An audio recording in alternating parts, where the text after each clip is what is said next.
Türkmenistan'da hukuk çöktü mü? 14 çocuk yetim kaldı.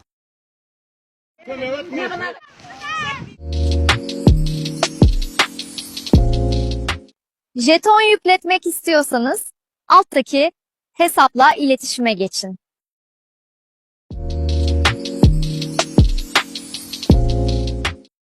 Cumhurbaşkanına 25 dilekçe, Adalet Bakanlığına 8 dilekçe, Meclise 2 dilekçe, Başsavcılığa 53 dilekçe, güvenlik birimlerine 2 dilekçe ve Dışişleri Bakanlığına 1 dilekçe verdiler. Yemin içip ant içenler, bizim dilekçelerimize karşı bize ihanet ediyorlar.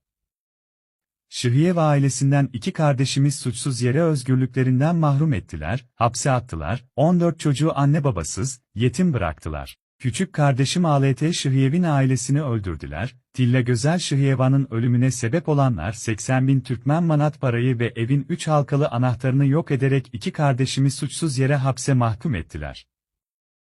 Vatanın ve halkın önünde yemin edenler, kendilerine güvenildiği için bildiklerini okuyorlar. Bu polis, savcılık ve mahkeme çalışanları birbirine kenetlenerek bir halka oluşturmuş. Yeminlerine ihanet ediyorlar ve Serdar Berdimuhamedov'un yürüttüğü siyasete karşı geliyorlar.